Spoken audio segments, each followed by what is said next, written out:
Provo, Utah. This is the Ultimate Final Fantasy Podcast with your hosts, Joseph DeGolier and Caleb Schweiss. This is Ultima Final Fantasy.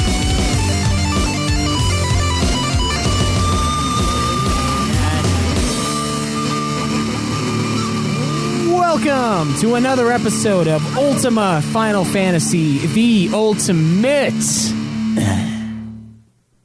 Final Fantasy Podcast. I am your host, Caleb Schweiss. I'm your other host, Joseph DeGolier. God, I've been waiting a long time to just give it that ridiculously drawn-out introduction.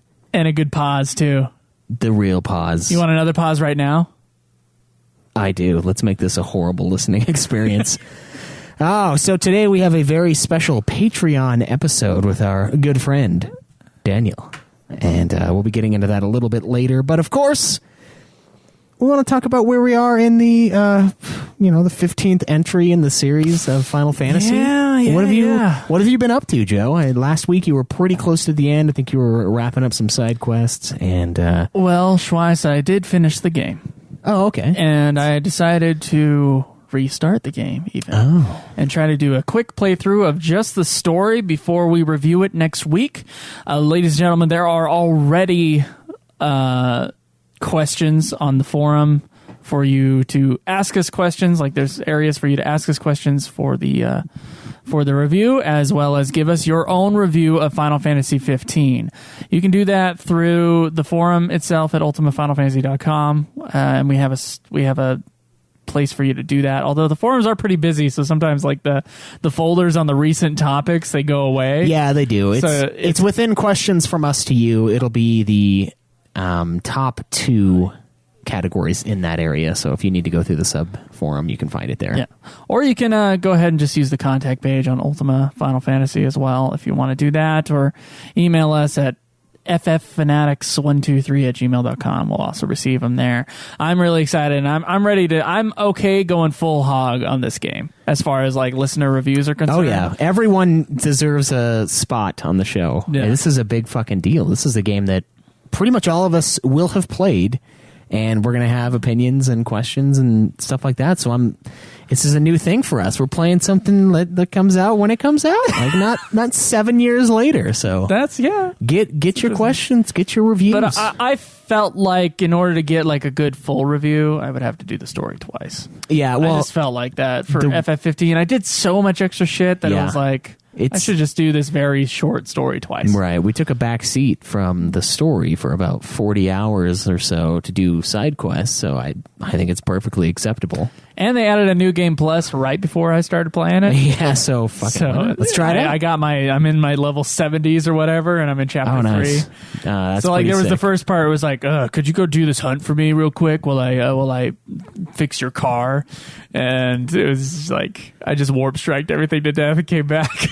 Nice, yeah. Dude, I kind of wish you could go barehanded in this game, like you could FF12. So like I could just add a challenge to the new game plus and just fight with my fists. Oh, that'd be interesting. Warp strike? No. He like teleports a brass knuckle onto his hand, like he pulls out the weapon. That'd be sweet. That would be sweet. But DLC maybe. I bet the speed on that weapon would be the best. Yeah, you could just fucking go full ham on it, like those hobgoblin dudes in the dungeons that just do the multi-hits on you. Anyway, I'm excited to talk about it, dude. Yeah. I'm like really excited to talk about FF15. I'm pretty stoked on it as well. I am doing a lot of post-game shit right now. I actually have my game semi-paused. Apparently, if you press the PlayStation button while you're paused, quote-unquote, in the game, it doesn't rack up your time. Oh, really? Yeah, you can just be in the game and press the PlayStation button, go to the main menu, and as long as you don't have auto shut-off mode or whatever enabled, you can just go ahead and click FF15, and that will be a real pause. Yeah. Unfortunately, the pause in FF15 is not a real pause. Not even in combat, going. Which like some games, yes, in combat, only in combat, like 7. That's like the only time I think you might be able to pause. I might be wrong on that, but this game, it's like fuck you. The clock's running all day, and it's kind of crazy. But if you hit the PlayStation button, that's where I'm chilling right now. I'm in the third to last dungeon. I'm in Shalif right now, and it's crazy. So I'm trying to get all of those taken care of. I don't know if I'm going to do every single quest. I mean, there are some of them where I seriously have to just let the car drive, and then Prompto will be like, "Hey, Doc, how about a photo over here?" Like, oh, you're talking about the little area specific quests. Yeah, I'm talking the checklist quests. Oh, to me, I was just looking at the world map and looking at all the question marks and cleared those out, except for one, which is a fishing quest, which I already got level 10 in fishing, and I hate fishing. Oh, Spoiler alert on the review episode, I hate fishing, so I just didn't do that. The last one was a beast. The quest for the fishing. I didn't break a line. I got the last fish, but it was like close. It was crazy. Was that the one on the beach, or is there another one after that? That was the one on the beach, yeah. That's the last quest I have on my screen. That's the last question mark. Just on do the it, entire man. Screen. Just do it. Clear that shit. Well, what type of string did you use? I think mine had 2,500 or 3,000, maybe. I can't remember. You had one that had 3,000. There is one. It's called like Dragon's. Oh, that one's Tooth or 2,500. something. Oh, okay. Then that's what yeah. That's the one I used for the other one, the other fish. Oh, okay. And I barely got that one. That one's a freak, man. It looks like a barracuda looking fucker. Yeah, that's crazy. The barracuda thing. Yeah. I don't know if I want to do that fucking fish. Come on. And I already started New Game Plus. I don't think I can Oh, you can't go back. Go you back on dog. that shit. Motherfucker. Yeah. But I did almost every single quest except for one fishing. Quick, come on. You say that, but then you never filled out your little checklist thing, so I don't know if I believe it. Dude, you could have looked at my map and saw that there was one question mark, and it was next to that fucking fish. There's the map list, and then there's the list. There's the real one, and I was never that big into the hunts either, so I didn't like doing all the hunts. I did some hunts, and I got to rank 5, I think. But I don't know if I was the biggest user of the hunts, but anyway, I've done enough in the game where I'm satisfied with like it's time. My extra experience, and I got my very first platinum ever with Final Fantasy 15, first platinum trophy on the PlayStation. I'm satisfied with my playthrough of the extra stuff. Okay. I know there's other shit you can do. I know there's going to be a DLC coming out soon. Are you even going to get the season pass? I don't think I'm going to get the season pass. Okay, that's why I'm not unless maybe 3 years down the road when they kind of have a package for everything. I don't know. All right, maybe then. That's why I am giving away my extra copy of Final Fantasy 15. There's not going to be really time to play the DLC stuff for me and you. We got the other show, and then we're going through other Final Fantasy games. I'm going to do it. I know what you're talking about. It's going to be a few quests. I don't think it's going to be crazy. All right. So I am giving away a copy of Final Fantasy 15 Season Pass. Unfortunately, a bunch of you guys probably already have it since it was only $25, which is fairly cheap for a Season Pass, apparently. Here's the catch, though. You guys need to guess where Joe and I are going to rank Final Fantasy 15. What if Joe doesn't even know yet? Caleb doesn't know either. Okay. The current rankings are, for me, 7, 6, 10, 12, 9, 5, 4, 14, 13, 8, 11, 2, 3, and 1. That is 7, 6, 10, 12, 9, 5, 4, 14, 13, 8, 11, 2, 3, and 1. Joe's are as follows: 6, 10, 7, 9, 5, 12, 13, 8, 14, or 13, 8, 4, 14, 11, 2, 3, and 1. That is 6, 10, 7, 9, 5, 12, 13, 8, 4, 14, 11, 2, 3, and 1. Go onto the forums. There's a topic titled Final Fantasy 15 Season Pass Giveaway. Give your guesses, and whoever's the closest wins. And I'll give you the Season Pass. Now, if you are an Xbox player, I don't have the Xbox Season Pass, but I'll still just buy a code for the Season Pass. So I think the one I have now is only PlayStation. I'm not 100% sure on that, but if that happens, I'll just give 2 of them away, I guess. I'll just fucking buy a second one. You know what I think I'm going to do before we review 15? I think I'm going to listen to every single one of our review episodes for the other games. Oh, yeah? And refresh myself and see kind of what I was thinking at the time, and then kind of make a decision based on that. Okay, that's fair. Because then I'll probably remember the other games more. Stuff like that. That's a good plan. I doubt I'll do the same, but go for it. Hit it up. And of course, as always, we recommend that you all do the same, just to remember how it is for us to review a main series Final Fantasy. So there you go. Yep, I'm going to do the last few dungeons. I'm going to do the Piteos dungeon. That's supposed to be a giant platformer thing, so that sounds awful, but no combat, so that's... There's no combat? That's what I heard, yeah. Are you serious? Yeah. That's the fun part of the game, though. It's not the jumping around isn't the fun part. The warp strike. Dude, how does that fucking work? What if you hang on for too long and you fucking fall to your death? Is that what the idea is? I have no clue. Okay, I've not. You'll tell us. Yeah, I will know by next week. I need to get this game finished up. So there's a lot of stuff, by the way, guys, and I talk about this later on this episode because we already recorded our interview with Daniel. But there's a lot of stuff going around about kind of the stuff that they got rid of with Versus 13 and with Final Fantasy 15. I think for me, I'm not sure how you feel about this, Schweiss. For me, it's going to be important to talk about 15 as we got it and not as we could have gotten it. You know what I mean? Yeah, I'm going to not look at the Versus stuff at all. And I want to do an episode on that, but as far as your questions are concerned or as your reviews are concerned, guys, let's keep it to the game that we got.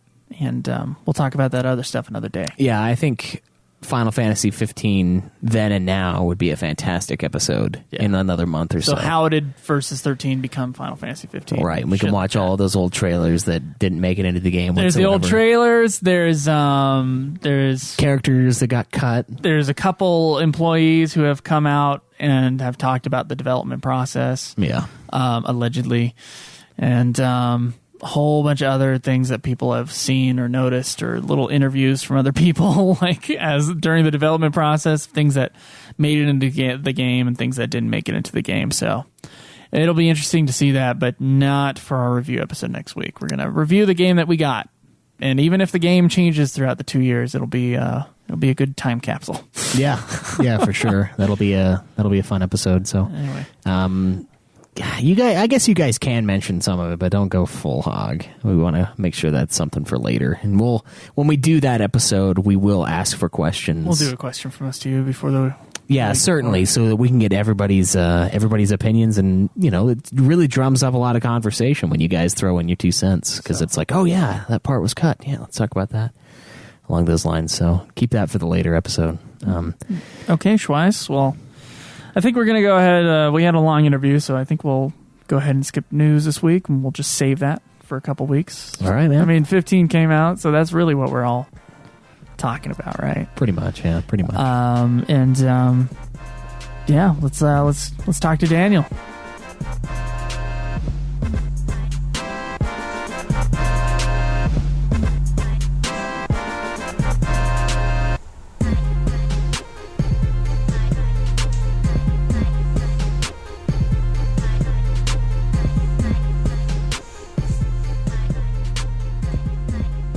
Man, it has been a long time since we've done one of these bad boys.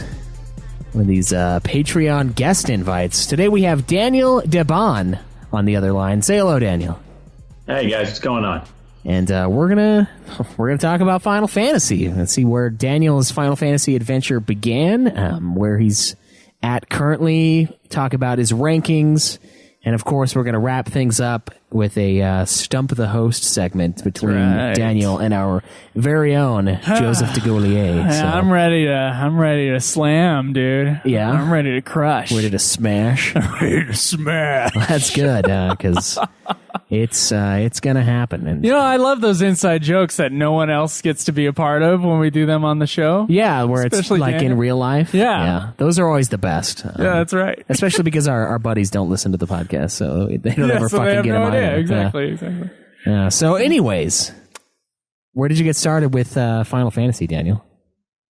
So I've been listening to the show for a while, and you guys did a question from us to you way back on the old forums, and I did a pretty big write-up on that. The first time I was introduced to Final Fantasy was back in high school for me. A friend of mine was selling a bunch of his old games and getting rid of them. And he's like, oh, man, I got the game for you. And he sold me Final Fantasy VI, and he didn't really tell me what it was.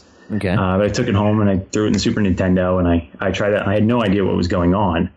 And I ran around, and the gist of the story is I probably spent about 2 hours just running around that first section in Narsh, just like running through the caves, killing stuff. And I kept running back and forth over the save point. And at the end of it, I ended up getting killed at some point and wiping my party. And, nothing saved because I didn't read the thing. It was like, you have to go in and hit the save button.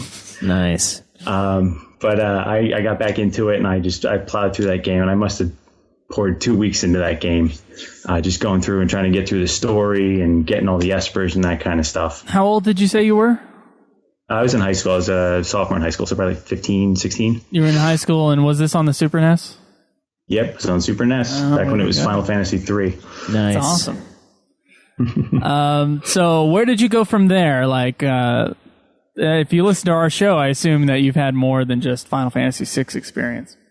Yeah, I mean, I played through pretty much the entire series at this point. After 6, I got Final Fantasy VII for Christmas on the PC. Oh, wow. Oh, really? And yeah. Do you happen to still have that copy? I do actually still have the discs around. Oh, my God. They don't work anymore. You can't play them on a normal system. Yeah. But the best thing about that, what hooked me about that game going into it, because we had such like a cheap, crappy computer at the time, it was like system minimum requirements to run the game. And so every time you got a new summon, for whatever reason, the first time you used it, it would crash the game. So every time I got a new summon, I would have to go find a save point, save, and then like just summon the summon just to get it out of the way, crash the game, and reboot the whole system. Oh my gosh. Back in the day. Back in the day. Oh gosh. I remember on like Windows 98 computer, there would be like little bugs, and you would just have to figure out how to get past them. Yeah. Not necessarily on games, but almost like everything. There was always something, right? I had a music recorder program, and I would like record songs, and there would be a similar thing where I knew like something would crash if I did something, so then I would save it and all that other stuff. It's kind of crazy. I would be pissed if like a program did that to me now. Yeah. In the days of like iMac being like every program works perfectly or whatever, or nearly perfectly, it's like what in the world were we doing back then? That's crazy. Yeah. So once you finished, did you play through 7 all the way? Like first time? I toughed it out, and I saved and saved and saved, and I got through that whole game. And I think I played it over again 3 times after that. Woo! Oh, wow. Love that game. Can you? And that was. Go ahead. No, go ahead. What was it? I was going to ask you, as someone who had played Final Fantasy VI or Final Fantasy III, what was the situation when 7 came out? Was it like, where did the other 4 games go, or how did that kind of work? Just the confusion with the numbers. I've always wondered, and I don't think I've asked anybody yet. Well, when it came out, 3 was the first one I played, 6, Right. 3. And I was like, oh, so this is Final Fantasy 3. And then I got 7 on the computer, and I was like, oh, where are the other ones? I had a crappy computer, but I did have the internet. So, I mean, I figured it out pretty quick. Oh, okay, good. So I was just wondering, man, like that would be one of the weirdest things. And it's still one of the weirdest things to think they didn't put out the other ones. They just went ahead and titled them numbers. Yeah. And then with 7, they were like, we'll just go ahead and put the real one on there. Yeah. We'll not give it the bullshit North American number. We'll just say, you know what, this one's actually 7. It's not 4, it's 7. So obviously you liked 7 enough to play it 3 times. Did you play 8 when it came out? So I played those 2, and then at some point I remember going to Funko Land. That was the video game store of choice where we lived. That's awesome sounding. It wasn't. Funko. Oh. And I got a NES version of Final Fantasy I, and tried to play it several times, and it was nothing like the other ones. So I didn't actually get through that one until it was re-released on the PlayStation.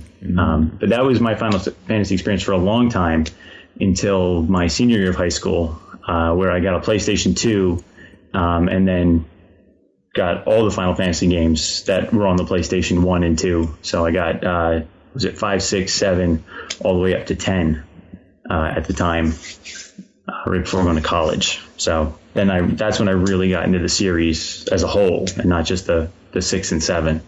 Okay, awesome. And you decided to play through all those subsequently after that? Yeah, I played through all of them at that point. The only one I haven't beaten all the way through, or I consider beating on a technicality, is 8. I've never gotten past Squall getting stabbed with the icicle. I consider that the end of the game. Real supporter of the Squall is dead theory, huh? It's dead to him. Yeah. I've tried 7 or 8 times to get through that game, and I just can't do it. What stops you?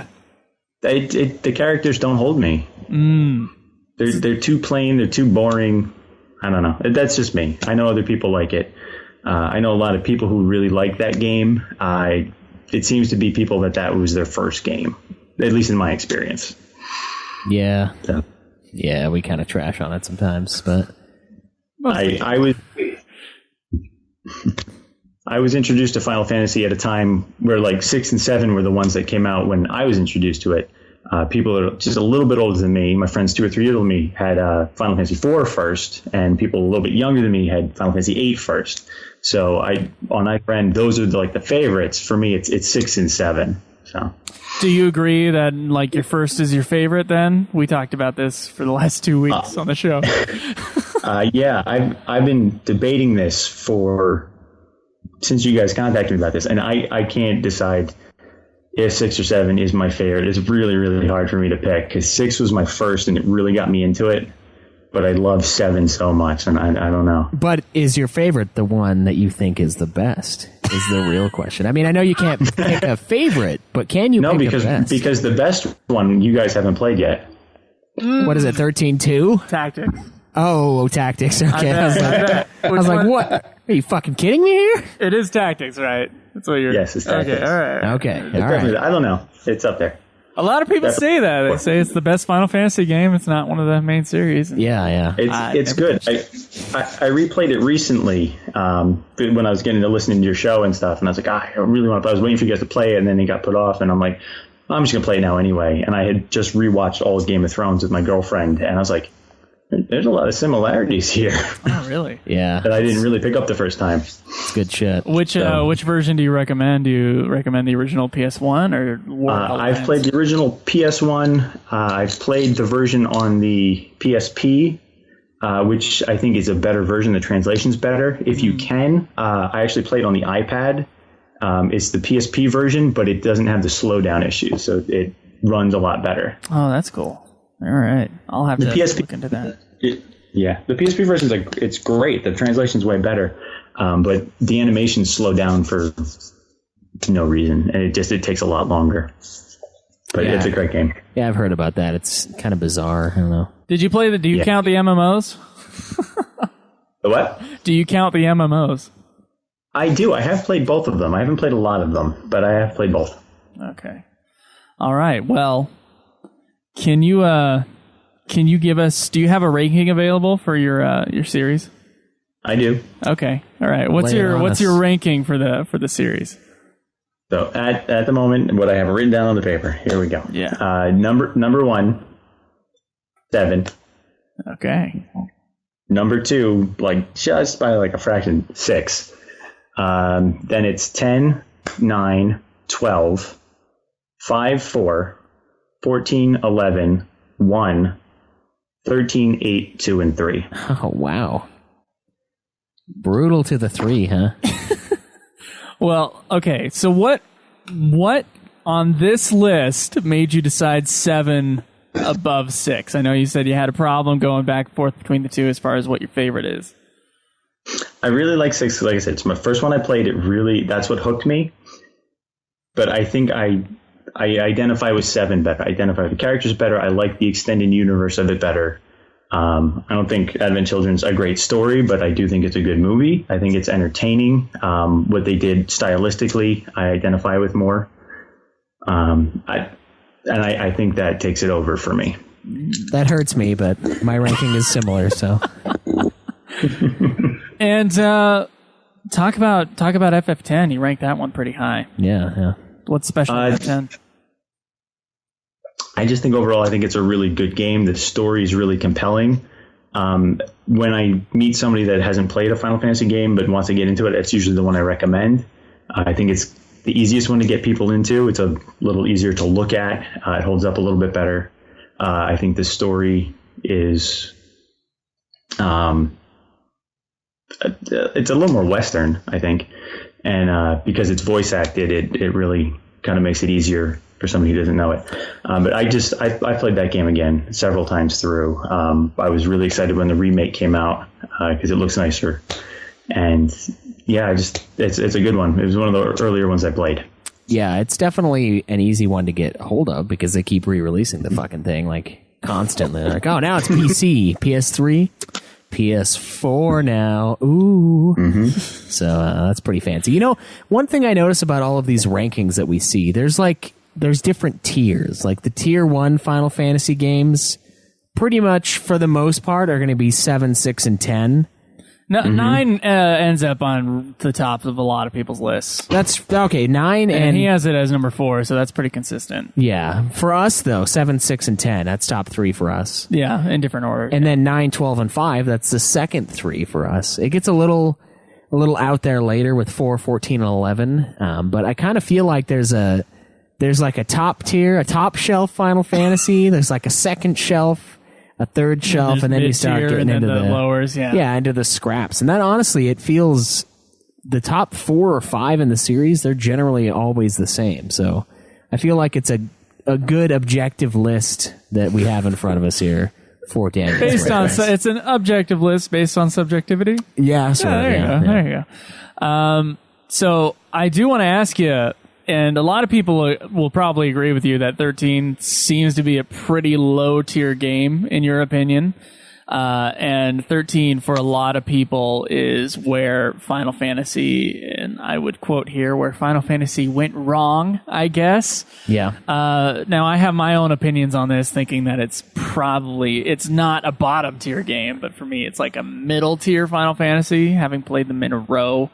That's just kind of how I look at it, and Schweiss put it a little lower than me, but similar. Yeah, it's around the kind of middle ones. But you got it pretty low. What do you think about 13? What did you think about it when it came out?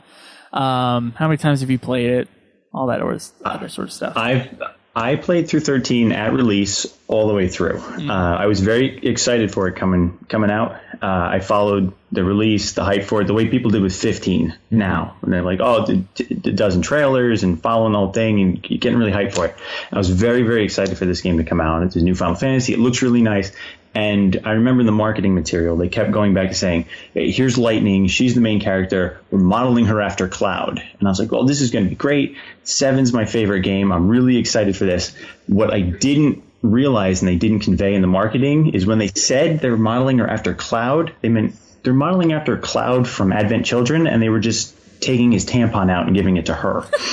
Oh, jeez. Yeah. Not recommended, by the way. What? I said not recommended with the hygiene. No, it's very unhygienic. It's not a bad game. It's a great game. The combat is fun. It's interesting. It just never felt like a Final Fantasy game to me. I remember being 40 hours into the game and still having tutorials, which is, I guess, kind of a Final Fantasy thing. But it never felt like, it didn't grab me like 7 did, or 6 or 10. I didn't feel immersed in the world. I didn't feel connected to the characters the way I did with other games. And I think because my expectation was so high going into it, that at the end of it, I finished and I was like, well, it's done. But, I didn't have any drive to go back to it. I played part of the way through 13.2 and I didn't finish it. I never touched the third one beyond the demo. Played the demo and I was like, no, I can skip this one. Yeah. Well, we can't, so... Lucky you, huh? Yeah. What makes 8 below 13, though? I mean, I know with 13 you just were a little let down. I said he can't get through 8, remember? And I guess that's fair. I guess maybe I'm thinking our own thing, like we finished it, so... That's fair. 2 and 3. You didn't like the combat, or you did like the combat in 13, but it was just the story and the characters that you couldn't relate to. Yeah, it was the story didn't work for me. And when I play an RPG, I mean, that's really what I'm there for, is for the story and for the characters. Yeah. Well, I'm glad it's not the gameplay, though. One thing I worry about with these newer games, with the more active combat, is that some of those players that are a little more used to the slowed down turn-based that a lot of the games have, like 10 and some of the earlier entries, that maybe it's too fast-paced for them, and that I don't know. It doesn't seem to really ring true, honestly. Most of the time, it's story and characters in 13, and the gameplay is loved. So I was kind of glad to hear that because I had a blast playing through it. But as you said, some of the other stuff not as great. So, well, the one that really catches my eye is 2 isn't at the bottom of your list. Like most people fucking hate Final Fantasy 2 with a burning passion. What makes it better than 3? I played 2 on the PS1 version. I played that one at some point. I played through it, and I didn't really enjoy it. I didn't like the mechanic of the way, like the level up system. I'll punch your own character 100 times to level up his health, that kind of stuff. Yeah. But I mean, 3. If you play the original release of 3, there's really not a lot of story. I know I think it's a 3DS remake of 3 where the characters have names and it's kind of punched up a little bit, but it was never really there. And at least the story in 2 was a good story. It wasn't bad. So I think that brings it over. It's Star Wars, so yeah. If you like Star Wars, you'll probably like FF2, right? Well, 6 is Star Wars as well. And so in many ways, yeah. You're right. Yeah. So you must have played a fan translation of 3 then. Is that right? I didn't play it, but I read the synopsis of it because it wasn't available, and I was like, well, I played all the other ones. I want to know what happens. So. Okay. Oh, okay. Fair. All right. I've heard a lot of great things about the OG FF3 as far as the combat is concerned. So exactly. But there wasn't, as far as I know, there wasn't really that much story to it. No, yeah, it's one of the lighter stories for sure, and that's why we put it below Final Fantasy 2 in our rankings as well, is because the story just wasn't as interesting. It wasn't strong. The gameplay was really fun. The job system was awesome. And I thought the gameplay was also flawed. It wasn't as flawed as 2, but it was also flawed in its own way. But it did give us the job system, or like give us the newer job system that we're kind of used to, or was, I would say, perfected in Final Fantasy V. Oh, fuck yeah. But, so in that way, 3 is important, but I think 3 is like a weak version of 5, and it's like a strong version of 1 almost. That's how I would say 3 is. Yeah, that's fair. I would never rank 3 below number 1, but that's just me. What do you feel about Final Fantasy 1, especially coming from the middle of the series, FF6 and FF7, and then swinging back down to 1? What was it like to witness 1? You had to go back like 9 years. I think a lot of us, not many of us who listen to the show, or me or Schweiss, we didn't play 1 first. And so 1 is kind of a shocker the first time. Yeah. I've played a couple different versions of it. The iOS version of it, or the PlayStation 1 version of it, they're pretty forgiving. It feels like a Final Fantasy. I played the NES version of it first. Ooh. And my experience was I make my party, I name my party, we walk around the castle in a circle for about 20 minutes, we level up a little bit, walk a little too far to the left, and get wiped. Yeah. It was a very unforgiving game. There weren't a lot of boundaries between where you were now and where you were not supposed to be. Yeah, only death. Death is the only boundary in Final Fantasy 1. Yes. Oh, man. But it holds a nostalgic place in my heart because it was very early on in the series that I discovered it, and it was frustrating, but playing even just through the first bit of it on the NES was a lot of fun for me as a kid. Nice. Did you get the mass immune when you played that game? The hidden on the NES? No, I walked too far to the left and got killed. Oh, okay. Okay. I'll tell you what, man, when I finally got through, so I had to go through the dungeon twice at the very end of Final Fantasy 1, which was infuriating for me. Okay, and it's only you had because to do that more than twice. Because you were like, I had to actually clear it all the way twice. Right. Is what happened. Okay. I was getting down floor 1 and then got to floor 2 and then I had to leave and then come back and do floor 1 and then floor 2 and get to floor 3 and then leave. Yeah, that's what it was. I was like drinking so many potions that my character's just retching it up all over the place. And I didn't have cure and it was a big deal. So when I got down there, I was like, okay, I heard about an ultimate weapon. I'm going to look up where this fucking thing is, and then I'm going to leave, and I'm going to come back again, and we're going to see how it goes. And it was godly, dude. It was fucking so sick when I got that thing. And I was really excited, because the sucky part about 1 is you have to go through and the fucking bosses, I swear to God, I remember them respawning when you go back through, like when you fight Lich and when you fight Carrie and all those other bosses down there, they like respawn when you come back through. It's just a queued fight when you get to a certain spot. But man, that mass immune made it awesome. It was worth it.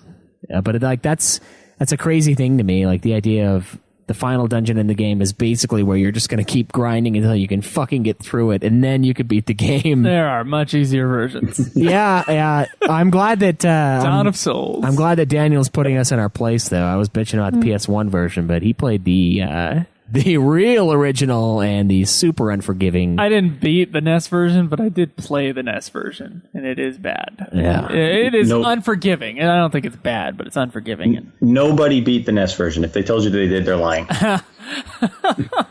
Well, I think you could. I think on an emulator, if you got that speed thing going on, you can speed level pretty quickly, and then the misses won't be as infuriating, I think. Yeah.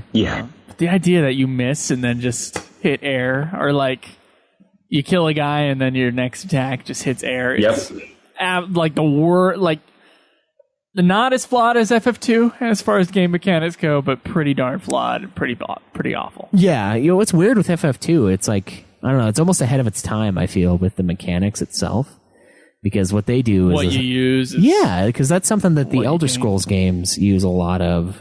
You level up your skills by doing those skills, but the execution, not the best. So it's crazy to see what sort of things they set in motion, but of course they scrapped it all with 3. So.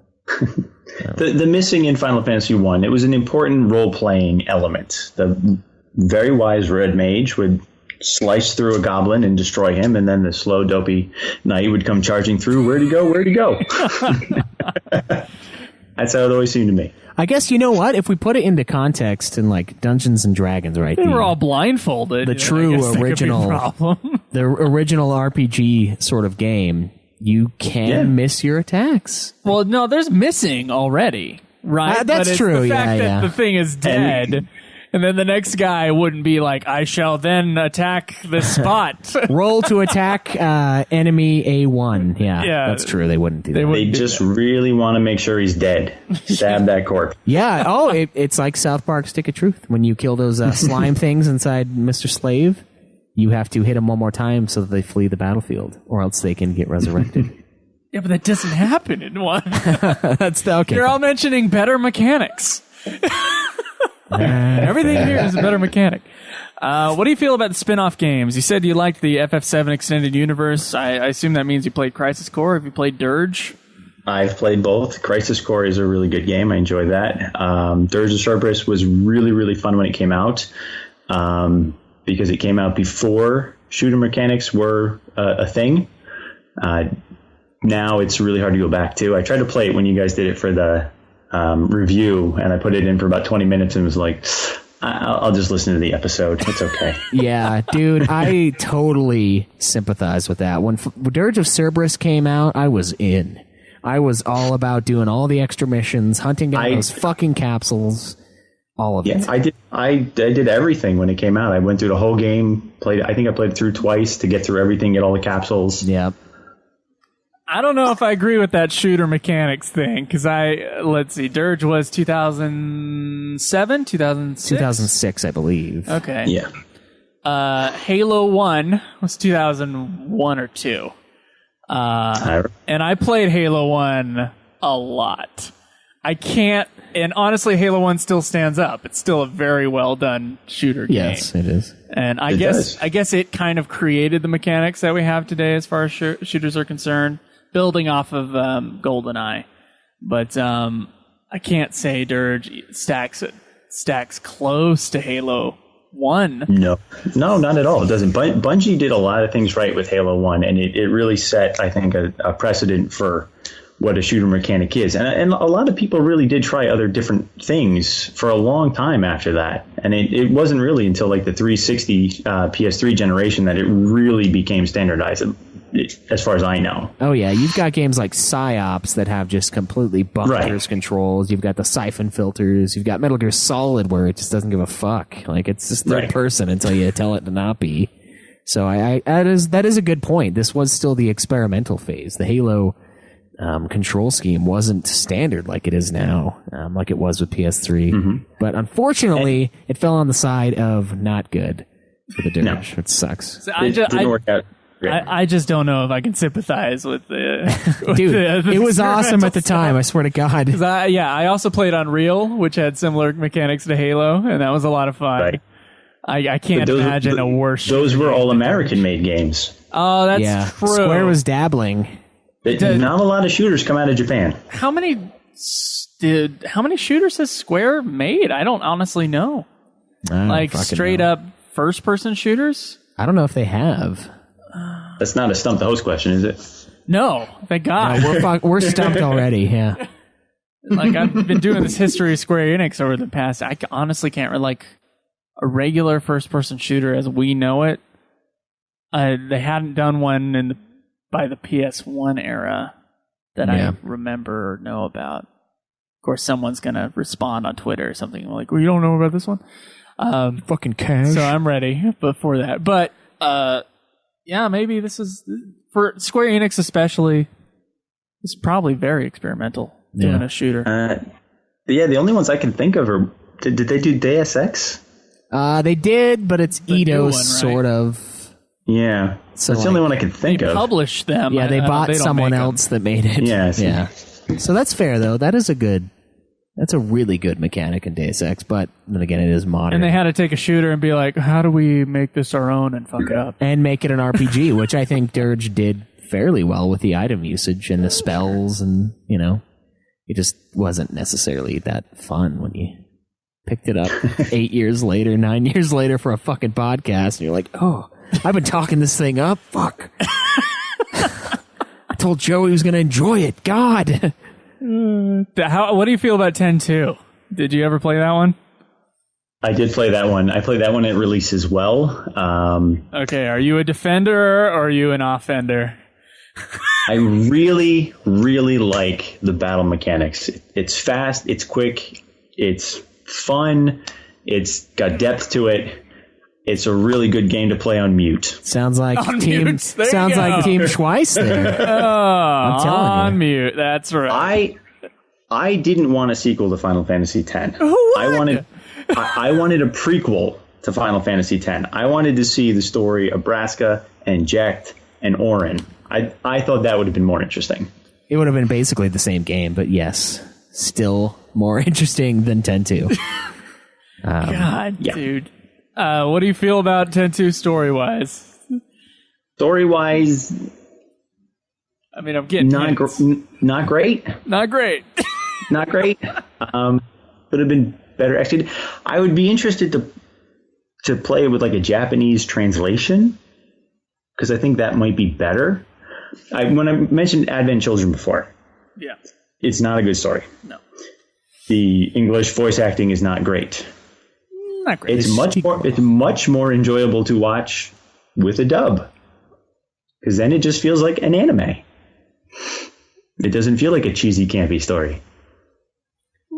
I can maybe sympathize with you on that. I try to not watch movies with dub on, but for that movie, I watched it early on, and so I would watch it with the dub. Yeah. And for me, like, part of watching Advent Children is that dub. But I have watched it subbed as well. I don't think it makes any more sense. No, that's what with the subtitles in Japanese with the subtitles. Yeah, I think it makes the voice acting is better and less corny, certainly. Right. But yeah. Do they have like a Japanese guy with a Scottish accent for Kate Sith, or what did they do for that? Probably do. God, that would be. But I wouldn't be able to tell what a Scottish accent do in Japanese unless it was really bad, like really bad Japanese. That sounds super interesting. I kind of want to dub it now or do the Japanese playthrough. It's on the DVD. You can do it. Yeah, you can do it just fine. Let's look at these other ones here. Let's see. Did you ever play After Years? That's another biggie that we found a gem in. Actually, we thoroughly enjoyed the After Years when we went through it. Is that something that you have experienced or what? I haven't I haven't played that one yet. On your recommendation, I did pick it up. I've been playing through Final Fantasy IV to get to it, but I haven't gotten that far yet because 15 came out. Oh, I do plan to. So how's 15 going? What's your experience been so far? We're going to review the game, I think, next week. Yes. So just while you have the time here, I know you haven't finished the game yet, but kind of where are you and what do you think about it so far? So I'm through chapter 13. I'm right there at the end. I keep going back to kind of just play in the world, because I think that's the most fun part of the game is playing in the world, the open world part of it, doing the side quests, running around there. The story's not bad. I just don't really understand it. There's a lot of stuff that's left out. I didn't watch the supplemental material. I didn't watch Kingsglaive before it came out, and as soon as I started playing the game, I regretted that.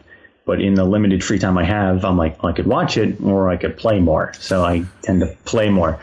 So I'm going to watch it once I finish the game and then go back, like you guys were talking about, and just kind of running through the story really quick, and kind of skipping all the side content until the end, to see how it stacks up that way with the story until I really form an opinion on it. But I've read some criticisms on the story and I kind of agree with it as far as it kind of not making any sense. I think it might have a similar issue that FF13 had with me, where they don't really explain what a l'Cie is, or like a fal'Cie, or I think it was fal'Cie was the one that they did not explain at all. And you just have to go through the game and be like, okay, so Arden is what? What now? And then you have to go online on YouTube and someone explains it to you. That's what The problem I'm having with it, and it's not the world building. That makes sense to me. These are the nations. These people are fighting. This is here and this is there. That all makes sense. For me, it seems like you go through 2 chapters, you fight a guy, and he's like, I'm going to kill you because I don't like you. You fight him, you beat him, and then 2 chapters later, he's either dead or he's your teammate for no reason. Yeah, with the lady with the arm, that does happen. Yeah. Thank God for that, though. Arne is a great example of that. I fought her, and I was like, well, that was an interesting fight. She was weird. And then the next story thing is, hey, I'm going to help you. And I was like, what are you doing? That entire chapter, I was like, when are you going to stab me in the back? When is it coming? Yeah. The Game of Thrones theme just kicks in. You're like, come on, do it. So I finished the game, and I'm going through the story again, just to make sure I have it down kind of before we review it. And it's really short. The only long chapter is chapter 13. Yeah. And even that isn't really, in the scheme of all games and all Final Fantasy, it's not that long of a chapter. It's just really slow is what it is. Yeah, it's really slow because you can't fight anything. Yeah. I would just implode everything that I came across. I fucking fought. Or I ran away. I did that a lot on that chapter as well. Really? Yeah, I ran a lot. Should I say no bitch? So I killed everything. Oh, okay. Yeah, no. All right. I tried the mechanic. I was like, oh, I'll press X to hide. And I was like, nah, this is fucking stupid. And I just went out there and like slit the dude's throat. He's like bleeding out. I'm like, yeah, I'm not hiding from you, motherfucker. But what do you feel about the gameplay being such a departure from the other Final Fantasies? Yeah. Also, I mean, have you played Kingdom Hearts? Because that's what I was just gonna say. So I really, really, really enjoy the gameplay. I like the battle system. It's fast. It's different. It's an interesting departure. I really enjoy it. And that's why I keep going back to the world and just running around and fighting stuff and doing the hunts and completing that stuff, because that's really fun to me. And it really makes me excited for the 7 remake, because I think it's going to be an interesting way to experience that story. I played Kingdom Hearts when that came out, and I think I was just a little too old for it when it came out. That was right around the time I was graduating high school. So I was like, oh, there's this game. It's got Final Fantasy stuff. It's also got all this Disney crap that makes me feel like a little kid, and I feel ashamed to play it. I still played it. I was like, if you were ashamed to play that, but played 10-2. No.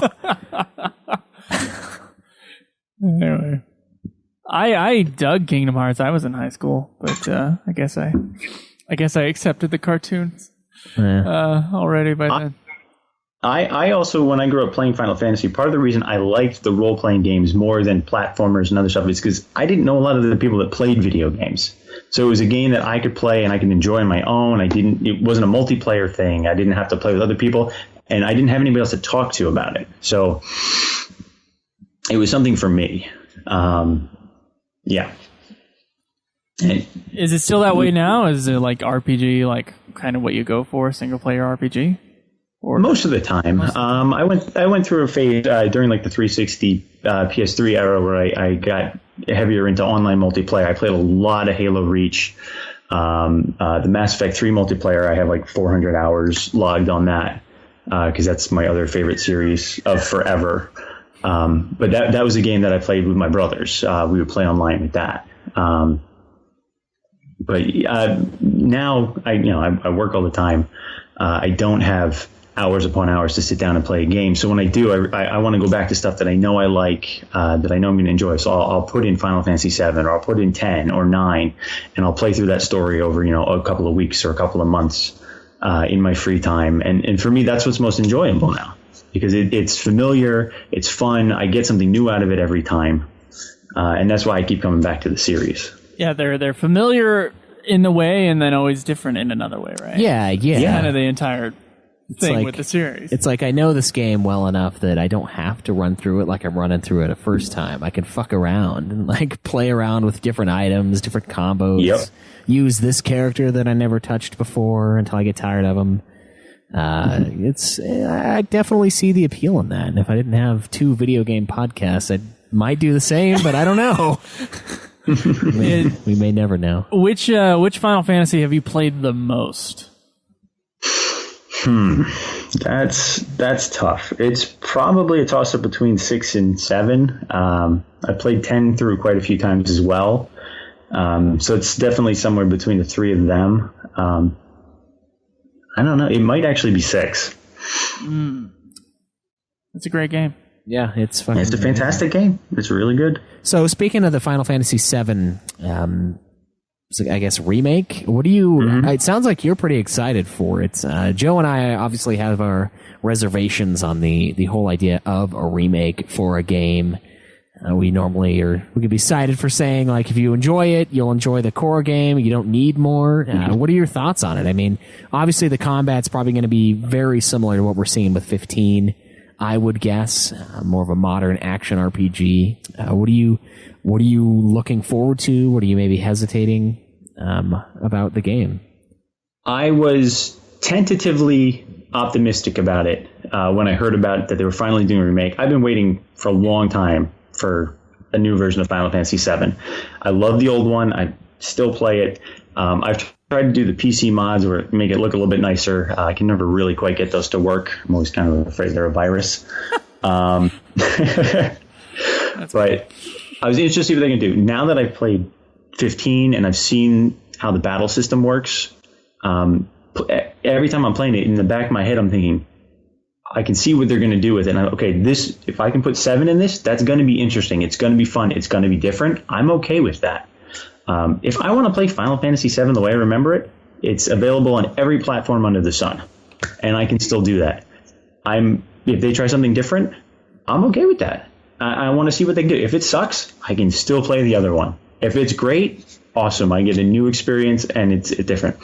There was a game that came out for the 360 after Sakaguchi left Square Enix, and he formed Mistwalker, right? That's where he went, Mistwalker? Right. Yes, yeah. They put out Blue Dragon, and that game was weird. And then they put out Lost Odyssey, and I played the shit out of that game. And it is an old school turn-based HD RPG, and it's a really, really good game. Yeah, I want to play it someday. I just haven't. It's good. It's really good. It has a glitch achievement, and I'm really pissed about it because I tried like 4 times to get it, and it doesn't work. That's Otherwise, it'd be complete. But when everybody talks about wanting a proper Final Fantasy VII remaster and just wanting it in really nice HD, I think about Lost Odyssey, and I think it really wouldn't be that different.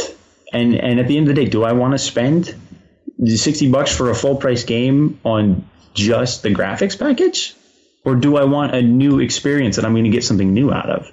And that's why I'm excited about the remake. And it may suck. I don't know. I'm reserving judgment until I try it. My concern is that Square pulls one of those, this is the official version of the game sort of thing. So every new package of the game from then on will be the remake of FF7 and not the original FF7. So like with FF3, every time they put FF3 on a new platform, it's always that 3D FF3. Mm-hmm. Or they'll have just like a brand new version, like they have phone versions for FF5 and FF6. They'll use the Game Boy version as opposed to the Super NES version or the PlayStation version. Right, yeah. I don't know if I don't dig the version switching that they already do, and then I'm afraid since it's such a huge revamp and so many people love that original FF game or FF7 game, I'm afraid that eventually the original FF7 won't be available. That's what I'm afraid of with all the remakes. I get that. Can I ask Old Man Joe a question? Yeah. Are they going to come to your house and take your old Final Fantasy VII discs away?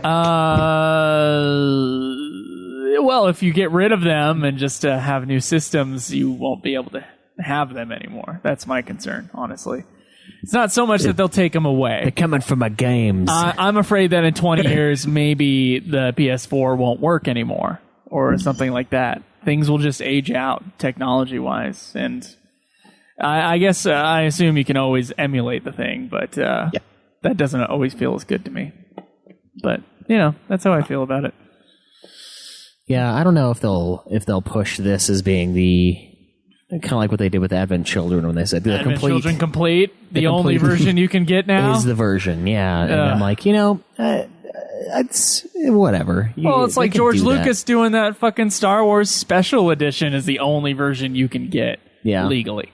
And it's got the fucking Hayden Christensen thing at the end where he's and Vader. It also has Darth Vader saying no in Return of the Jedi. Yeah. All that shit. Yeah, I understand the Hayden Christensen thing, but just because you don't really know what that's the official version now.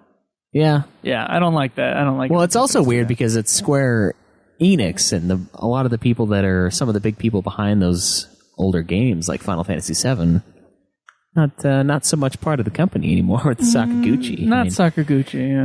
We do still have Nomura, who was a big factor behind Final Fantasy VII, especially if you'll ever finish a game. Yeah. Cloud Strife story. Yes, and Kitase. So I don't know. I'm optimistic towards it, and like you said, I mean, we can always enjoy the original Final Fantasy VII, but the problem I have with it, the biggest thing that bugs me, is that I would rather see Final Fantasy 16 coming before I'd rather see Final Fantasy VII Remake. The millions of dollars that they're about to pump into an FF7 remake, I think they should do on the next game. What do you feel about that, Daniel? I mean, is that kind of something you sympathize with, or pump out that 7? I do, but I've also seen the kind of exponential increase in time between Final Fantasy releases, and part of me thinks they're going to wait until they get their kind of final reception of Final 15 and what people think before they move on to 16 to use that feedback, and they're using the 7 remake and the 12 remaster in the meantime to kind of fill the void. Have you guys heard about this? And I haven't talked to you about this twice either. Have you guys heard about this this apparent employee from Square Enix who worked for a few months on Final Fantasy 15 and answered a whole bunch of questions anonymously about the making of the game, and he seems pretty legit because of the way he was answering questions. He talked about the process of 15 and said that the real development time was only about 3 years and that it wasn't the full time. Like they completely scrapped whatever they had before and started anew. Oh, wow. So the idea that it was only a 3-year development time would mean that essentially that's how long it took to get us the 15 that we have, right? Is that 3-year development time, not the 10-year development time. That may be true, but it's still 10 years between when they first announced they were making it. Yeah. Look at other game series. They put an Assassin's Creed out every year. So you can make a game every year. There's a new Call of Duty every year. There's more than one studio working on it, but there's a new game every year. I don't think the game of 15 that I'm playing right now took 10 and a half years to make. Oh, no. Hell no. But I'm sure they've gone down the line and said, okay, here's where we're going. Okay, this isn't working. Scrap it. We're going to go in a new direction. I'm sure they've had cutoff points, going down the line. Okay, here's where we're at. All right, it's not a 13 game anymore. Now we're going to make something else. Let's try this. This isn't working. All right, start here. We're going to take this little bit. We're going to move to the next part. And we're going to keep going in this direction with this. Right. So I can see why it took so long trying to find something. The game works. Story might not, but the game works. Yeah. I'll talk about story next week because there are actually things in 15. I'm trying to talk around it too. That I really dig, but there's certainly some holes missing out of 15. It feels like they pushed it together really quickly, like they did with FF13, and we'll see in DLC whether or not they patch some of those holes. But certainly, I believe since if this guy is to be believed, and it was really only a 3-year development for 15. And a lot of it had to do with the making of the engine that made the game. Right. A Yeah. lot of it was the technology behind the game itself that was really buggy and really terrible for a long time. I believe that if they didn't want to build a whole brand new engine for FF16, you could have an FF game within every 3 years, which is much more normal than the 10-year development time that we got. Or how long has it been since FF14 was released? That was 2010, right? So 6 years. Mm-hmm. So yeah, that's what we're looking at. I believe Square Enix could pull it together. I don't know if they will. Yeah, it would be nice though. I mean, they used to rapid fire these fuckers, and they were great back then. I mean, of course, there's a lot more games now. A lot more goes into the game. There's stuff like that, but I mean, they're pulling directors and pulling shit left and right, and like cutting characters, and it's not a big deal when they cut a character. I know a lot of people freak out when they do. I think that's fucking ridiculous. The other character that you don't know. Yeah, I'm like, okay, Jake, you know how Peter Jackson has the, we have the director's cut edition of Lord of the Rings? Those weren't released in theaters for a reason. It's because they're not fit for a fucking theater. It's cool to have the extra stuff later, maybe, but they cut it because they need to cut it. So it's not a big deal, but it's like crazy when they're pulling the guy who's behind the game, when they switched Nomura out for Tabata. It's like, fuck, man, it's like nuts to me. I think the 3-year period's probably fucking accurate because of that, and it's crazy what they can do when they do it. I guess is what I'm getting at. Like 13, they did most of 13, like right at the 6 fucking months, end. Yeah. And it works. Like the story might not work for me, and it's fucking ham-fisting delivery, but and a lot of stuff with 15 and with 13 was like, well, they could have done this, and they were planning on doing this, and they didn't because they had to rush the game at the end. Yeah, so it's like, how much of that do we lose? But I don't know. How do you feel about Kingdom Hearts 3? I mean, this is something that I thought the Birth by Sleep, I thought one of them was going to be Kingdom Hearts 3 when I was in high school. Did, yeah. And I was like, oh man, that looks fucking awesome. And then it was a PSP game, so I was like, fuck. Like, how do you feel about that game? I mean, that's a series that we're going to have to play for this podcast. How do you feel about Nomura? Do you still trust him? Yeah, Nomura, like, or Tabata, Tabata. What do you think? I mean, 7 and 10 are two of my favorite games. I'm kind of with Nomura. There you go. Well, yeah, I mean, for 7 mostly, in the art design.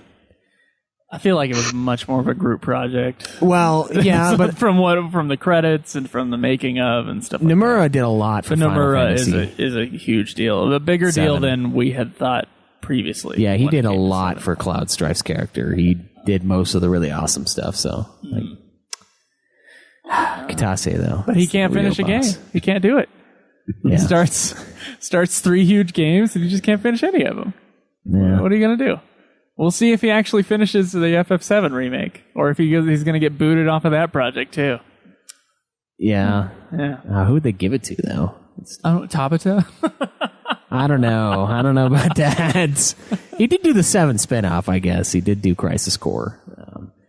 And he has a style. I will say that. You can tell that it's the same guy. Can you? I think so. Okay. What do you think, Daniel? Can you tell that 15 is made by the same guy who did Crisis Core? Yeah. I mean, I play both games. It's pretty obvious. Yeah. Wait till you get to the end, though. Then you'll really know. You can feel it. Okay, that's fair. Yeah. All right. Well, I think it's time, Schweiss. Is it time for Stump the Host? I think it is time for Stump the Host. Are you ready, Daniel? I am. Can I talk about one more thing real quick? Sure, go hit ahead. it up. Yeah, go for it. There's one game that you guys haven't talked about, and I kind of feel I need to bring up. Okay. Because it was really important to me as a Final Fantasy fan, and that's Final Fantasy Crystal Chronicles. Oh. Okay. Oh. That's late in our playthrough list. It is late in your playthrough. You have played that game. I actually have a GameCube and all the functioning components to still play it. Not that I have. I wish I could. Don't have anybody to play with me. That was a game. I have 3 younger brothers, and that was a game that we spent a summer playing together. And that might be my favorite Final Fantasy memory of all time, is playing through that game, the 4 of us. Co-op. Working together and fighting and punching each other through the game. But I'm excited for you guys to get to that one, because it's stylistically, it's a lot like 9, which I know a lot of people don't like. I like the art style of 9. I think it's interesting. I think it's different. I thought it was refreshing. And so that's part of why I identified with Crystal Chronicles, because it's a very kind of cutesy game on the surface, but the experience of playing with 4 other people or 3 other people altogether was really different and unique for me, because it was before 11 or 14, at least for me, and that was really interesting. Yeah, So. I'm excited to get to them because of the co-op, and we'll see if we play them together or not. But we got like 7 of the Crystal Chronicle games to go through. Well, no one ever talks about them. Honestly, I am floored that you brought it up. No one ever talks about them, but somehow they must sell, or else they wouldn't make like 7 of the games. Yeah. I got to be honest, I don't know how they still sell, because I played like 2 of the ones they put out after that on the Wii, and I was like, what the hell is this? This is not the game I played. Sorry, guys. For me, it's like Tactics. The first Tactics is a fantastic game. I really enjoy it. I still go back and play it. All of the Tactics sequels, I don't identify with at all. No! There's so many, man. There's so many. All right, guys. So, okay, so Crystal, does it deserve the name Final Fantasy? Because I know nothing about Crystal Chronicles. I think so. Right. It has all the same tropes. It's the spell names, the monsters, the enemies, the equipment. It fits. Still Star Wars. It's all there. A little bit. It's all right. Star Wars is fucking awesome, so there's no complaints there. Okay. All right, man. You ready, Daniel? Oh boy. Let's do this. Thankfully, most of the content is from Final Fantasy VII and 10. So you should have this shit down, Daniel. All right. So why'd you say that? I'm going to explain the rules of the game after psyching them out. Each question begins with you get one answer, and then if you get it right, of course, you get the point. If you get it wrong, it goes to the second person, and then back to the original person one more time for a total of 3 tries.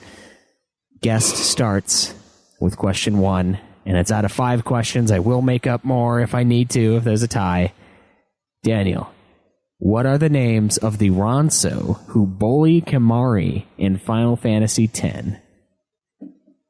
B-Ron and Yankee. Boom! Correct! I wouldn't have gotten that one. I was just going, oh shit. Smarter Joe. Little Joe.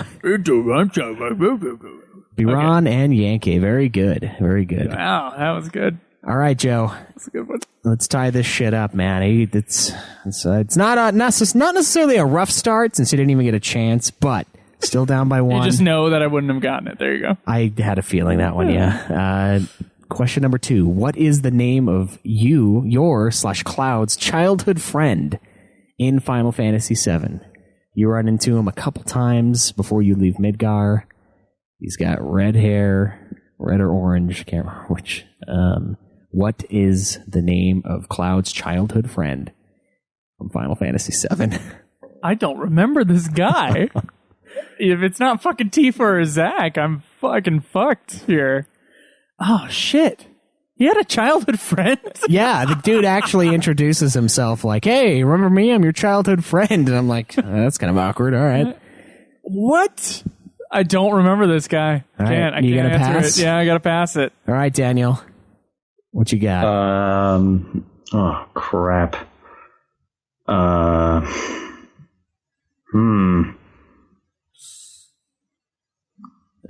don't know. I have no idea.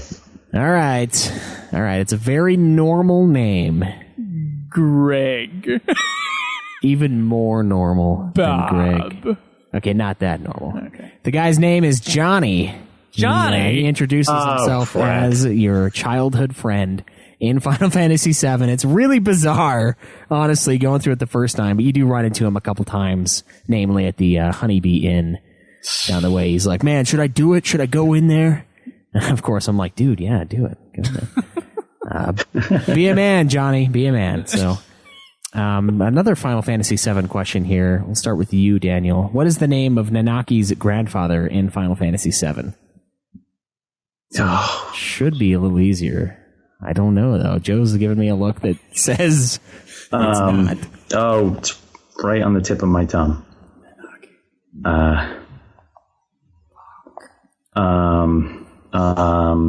Bugenhagen? Yes. Bugenhagen? Yes, Bugenhagen, yeah. The little round dude in the game with his... floaty guy. Yeah. Oh, my God. Yeah, he's based on... That's right. Oh, fuck, I can't remember who he's based on. It's like some scientist or something. I remember reading about Stephen it. Hawking. Yeah. I don't know about that one. That's not true. Yeah, that one's... Galileo. Probably Galileo. I don't know. Galileo didn't have legs? That's new. Yeah, he floated too. He's a badass. You didn't know that? That's why they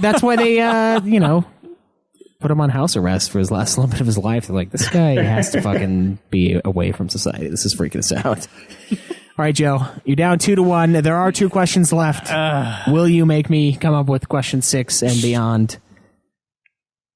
Only if you can guess this question, the answer to this. Who voiced Captain Gray in Spirits Within? The main captain. Alec Baldwin. Boom! Correct. Yeah. I knew that one. Correct. That one is definitely Alec Baldwin. I was torn when I was coming up with it if I was going to use him or Steve Buscemi's character, and I would like, have gotten either one. That's kind of dickish because I don't know if I would remember who his character was in the movie, but maybe you would have, Joe. Maybe I underestimated your power. Well, I know Steve Buscemi's not the captain, so if you had named someone else, I would have been able to do it. Damn. I should have done Ving Rhames' character. I regret that now. All right, so Daniel, you can seal the deal with what's probably the easiest question on here. What is the name of the super boss in Final Fantasy IX? Ozma? Yep. Oh. It's Ozma. Damn, Joe. Damn it. Not a chance. 3-1. Okay. I feel bad about that Ozma Daniel one. destroyed me. Look at I really that. do.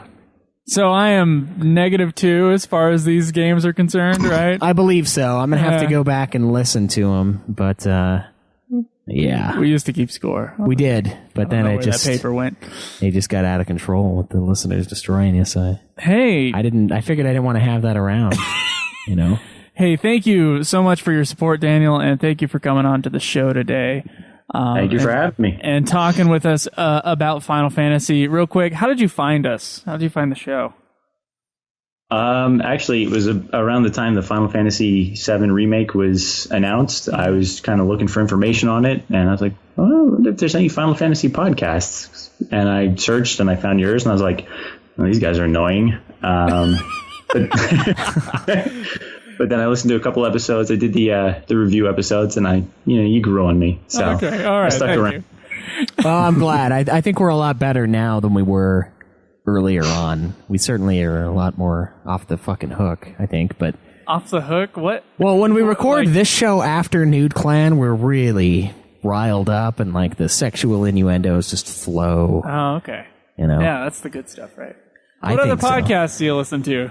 On a not necessarily Final Fantasy note. I listen to Rooster Teeth. I listen to Greg Proops does a podcast that's pretty interesting. I listen to him. Bill Burr sometimes. A great group guy has a very strange voice. Yes, he does, but he's entertaining. Yeah. I travel. I commute about 50 minutes each way to work, so I listen to a lot of podcasts. Yeah, that seems about right. A lot of commuters listen to podcasts or people who are just like on assembly lines with their Bluetooth on. That's what I imagine. Yeah. It's that or beat my head against the steering wheel. Yep, it's one of the two, and you gotta pick one. I can tell which one's safer. There you go. All right, man. Thank you for coming on today. No problem. Thank you. Yeah, that was a good interview. Thanks a lot again, Daniel. It's always a blast to get you guys on. And please, anyone who we owe an episode to, I've been talking to Skull. We're going to try to work out a time next week for Skull. Heads up. And just get on us, man. Get on our ass about doing these episodes. A lot of times we'll try to get a plan, get a date together, and the scheduling is like fucking impossible for these. But it's always a blast when we do get one in. So just keep harping on us until we find some common ground and get it done. They're some of my favorite episodes ever are these guest episodes. They're really cool to hear people's origin stories and hear all of our theories just go to pot. Like the first is your favorite thing, just getting shit on all day. So it's always a blast, man. Thank you for coming on. All right. We got some new Patreon donors? We do. I think I'm just going to list off everybody who's a current patron and say thank you to all of you. We had a lot of new ones, so we're like, when did they come on? Yeah. So thank you to Skull Haiti, Richard Apel is a new one, Vincent, Robert Molt, Jacob Jackson, Anthony Walker, Corey, Taylor James, Scott Stenlake, Jim Lee, Ace4671, Hill Fang, Stephen Cass, Nathan Ryden, Dan Zings, Chris, Sam Johnson, Anthony Catton, Tom Newland, Eric Youngmeister, Jarrett Helton, Troy Kavanaugh, Jimmy Olbach, Logan Merchant, Rhea Thomas, Douglas Hopkins, Judge Gabranth, Jesus, David Gunther, there's so many of you guys now, Emily Buchanan, Kelsey Rose, Roland Harris, Disa Oakland, Mike, Andrew Grafe, Hadley Sharp, Matthew Neloff, and Rotor Nurse. Rotor Nurse, yes, that is a difficult thing to say. Thank you all for your continued support. It's going to be put to damn good use when Joe and I jump on a plane in like 2.5 weeks from now and fly to Newark. Yeah, if you're going to be at KupoCon or if you're going to be in New Jersey, can you let us know? Yeah, that would be cool to see you guys. Maybe we'll put up a thing in the forum or something where you can just say, I'll be there, and then we can try to figure out something. Yeah, we want to meet up with you guys. We're going to be doing a live episode. I mean, obviously, how could we not? It's some semblance of a live episode talking to people. Yeah, we might have the Zoom on the table. And yeah. The sound will be really shitty, but we'll do it. We'll do it, yeah, fuck it. It'll just be the worst episode of the year at the end, why not? The sound wasn't good. Yeah. Well, dude, the spirit. Nope, sound was bad. But we will be there, and we hope to see a bunch of you and try to get, I don't know if the tickets for Distant Worlds are still available. I kind of doubt it at this point, but you never know. It's something worth checking out. But if not, if you're going to be up there, why not? Exactly. Hang out, so. All right, man. Well, gee. Go to youtube.com/Ultimate Final Fantasy. You can go to facebook.com/Ultimate Final Fantasy. Twitch.tv/Ultimate Final Fantasy. You can, of course, support us on Patreon. You can tweet me at Joseph Vigolier. Me at UFF Podcast. And everything and more can be found at ultimafinalfantasy.com. And please, God, get on the forums and give us your questions. Give us your reviews for Final Fantasy 15. Next week, we will be releasing part 1 of our Final Fantasy 15 release. Are you saying it's a multi-parter? Review. I'm saying that almost every main series game since we started splitting them into 2 has been. So probably. The beginning will be. The story is kind of short. Yeah. And that usually takes a huge chunk. That is true. That is a good point. Who knows? We're going to start the review next week. We'll find out. We'll see if we even have time after New Clan. Yeah. I have to record it on a different day. Anyway, we'll deal with that behind the scenes. Yes, we will. All right. Schweiss, you got our ending jingle up. Of course I do. How could you doubt me? I've already started it even. I'll restart it for this, though, for you. Just for you. Until next time, guys, enjoy the grind. This has been another production of Ultima Final Fantasy, the Ultimate Final Fantasy Podcast. The show is produced by Joseph DeGolier and Caleb Schweiss, with music and editing by Joseph DeGolier, parodies and clips from their respective authors, of course. You can get all of our episodes as well as our Let's Plays at ultimafinalfantasy.com. You can also contact us on Twitter at UFF Podcast, as well as our contact page on our website. Be sure to subscribe and review our podcast. Your reviews may get read on the show, and look forward to the next episode of Ultima Final Fantasy, the Ultimate Final Fantasy Podcast.